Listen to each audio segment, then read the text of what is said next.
What's up, everybody? Today we are not just playing WWE 2K23, we are reviewing it. So, for this review, we're going to focus on a few things. We're going to focus on the core gameplay, we're going to focus on showcase mode, we're going to focus on universe mode, and we're going to focus on my GM.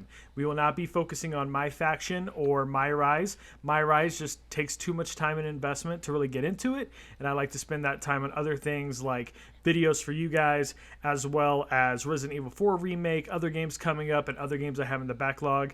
And my faction is just something that doesn't interest me, never has, probably never will, so we're going to skip those two this time. Now, core gameplay, I think, is probably the best it's been probably since WWE 2K14. I feel like, though it has a simulation focus, it's still kind of got that arcadey feel that they started to bring back last year. But what's happened as a result is it's made gameplay a lot more smooth. The AI is truly more intelligent.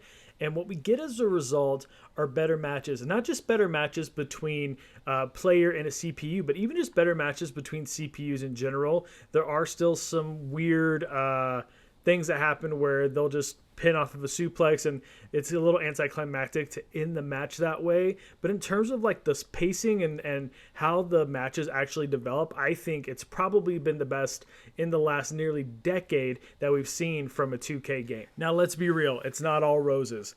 There is a fundamental issue with registration of you trying to hit other wrestlers and other wrestlers trying to hit you. I've seen it happen in many matches that I've played for videos on this channel, as well as you'll see in some of the footage I captured from my GM. I think that there needs to be an update place so that that bug can get fixed. I also feel like there might be an issue with some of the button input responsiveness. I think that sometimes a button will be pushed right on time and that it will not register. And then the opposite, I won't have pushed a button and the counter or reversal will still happen. So I feel like there's some really glaring issues in terms of just the core gameplay, but overall, I think it's a step up from last year and definitely from 2K20. I think we're heading in the right direction, but there's still some things that need to be attended to. Speaking of things that are moving in the right direction but still need some fixes is showcase mode. Now, I've always loved showcase mode. I think it's a great way to relive some of the best moments of someone's career. And I think that taking a step in the direction of playing as the opponents of John Cena throughout his career is pretty cool. I really love the touch. If you lose a match, it changes the ending. And so, for example, Rob Van Dam versus John Cena wins, and security has to come out and escort him out because there's going to be a riot potentially starting. I think touches like that are really cool. What I don't like is the frequency at which we have to watch footage of the actual match taking place. As both a creator and as a fan, it takes me out of it. It doesn't allow me the ability to get to recreate the actual moment. I'm having to watch WWE show me what happened, and as a result, some of these matches don't actually end with you beating John Cena. You get to watch John Cena be beat in the original way he was, which is okay, but I really wish they would do away with the cuts to the actual footage from the original match. I do think it takes away from the experience. So hopefully in future iterations of showcase mode, they will do away with that, and they'll allow you the opportunity to actually relive the entire match through the gameplay. Now, when we talk about something that's been improved upon, but it's still really missing the mark, again, we have to talk about My GM mode. My GM mode has really built on its core foundation in a great way, but it's still lacking in some ways that I think is really keeping it from going to that next level. For example, the draft is still the same. That's fine. But when we get to the actual booking of week to week, the fact that we can book something like a triple threat match, but that you can't have an actual title match in those situations or a fatal four-way, and that we can't develop tag rivalries through singles matches, I think is kind of ridiculous. I think that it's unrealistic, and it really takes away from the experience. If we're talking about what it would be like to actually book a show, none of the things that we see for the most part in the My GM mode really pushes towards the idea of it being a simulation that's realistic. I really had a big issue with My GM last year, and I wanted to play it a lot, but I really couldn't bring myself because it was so repetitive. I think the fact that it's kind of an ongoing story in a way is really good. That's really awesome. And the addition of a mid-card title is really great.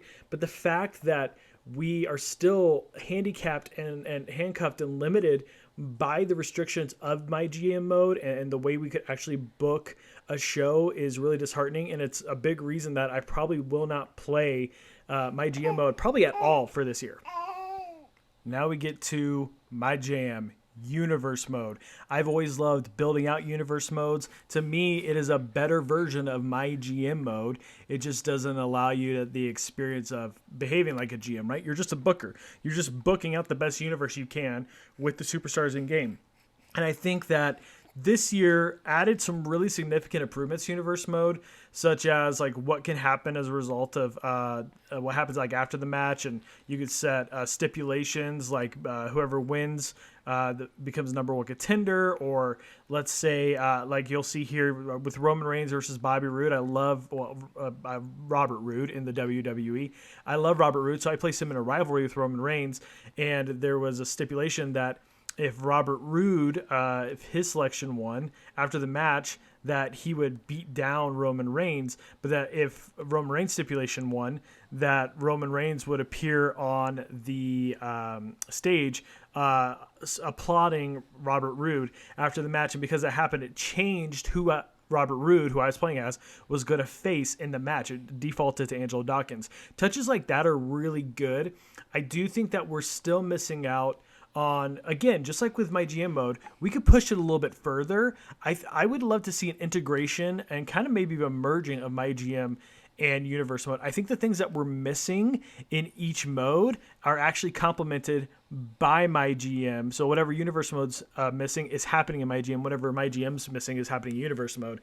And I think that's why they both exist, right? Maybe there's limitations that we're not aware of. I'm not a software developer. I did go to school for a bit for game design, but there are probably things that they can't do in each mode for some reason. And also it just allows them to be able to sell you more of a game. And I put more in quotation marks because when you're missing key pieces that would help develop a mode, you're not really giving me more. You're just giving me something else not to play.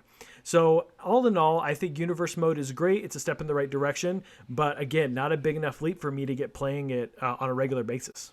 So where does that leave me overall feeling about this game? I would say I'm probably going to put this game at an 8.5 out of 10. I was really debating between 8.5 and a 9. And I think that while we've made a step in the right direction, and with 2K22 to me being a solid 8 out of 10, I don't think we made a big enough stride to justify the 9 out of 10. Showcase mode still has some glaring issues, as well as my GM and universe mode being a step in the right direction, actually, not even a leap, but they need to take a leap because otherwise this game is just going to end up like any other game that gets an annual release. It's going to feel like a reskin. It's going to feel like not worth a $60 purchase. It's going to feel like it's more worthy of a $20 upgrade. And right now, I think that WWE has the 2K has made great strides to really regain our trust as consumers, but now I think they can't rest on their laurels. Like moving forward, we have got to see improvements, some patches and some updates. They've done it before, so I'm feeling confident that they can move this in the right direction. So I would love to see what they do with updates, with patches, but for as of right now, as the game is, a couple weeks in, this is, for me, it's going to be an 8.5 out of 10. Thank you guys so much for watching my review video today. I really appreciate all the support. Make sure you like this video. Comment down below your thoughts on WWE 2K23. Do you think it's a step in the right direction for the series? Do you think it's a step back from 2K22? I've heard some people say that. What's your favorite WWE game of all time? Is it one of the newer ones, or are we looking back at some SmackDown, Just Bring It, or Shut Your Mouth, or Here Comes the Pain? I love those games a lot. Maybe you're a 64 fan with stuff like No Mercy and WrestleMania 2000. There's a lot of great games out there. Make sure that you keep up with us as we have some other reviews coming out soon, like Resident Evil 4 Remake. We're going to do a playthrough of that. Thank you guys so much. I'll see you very soon.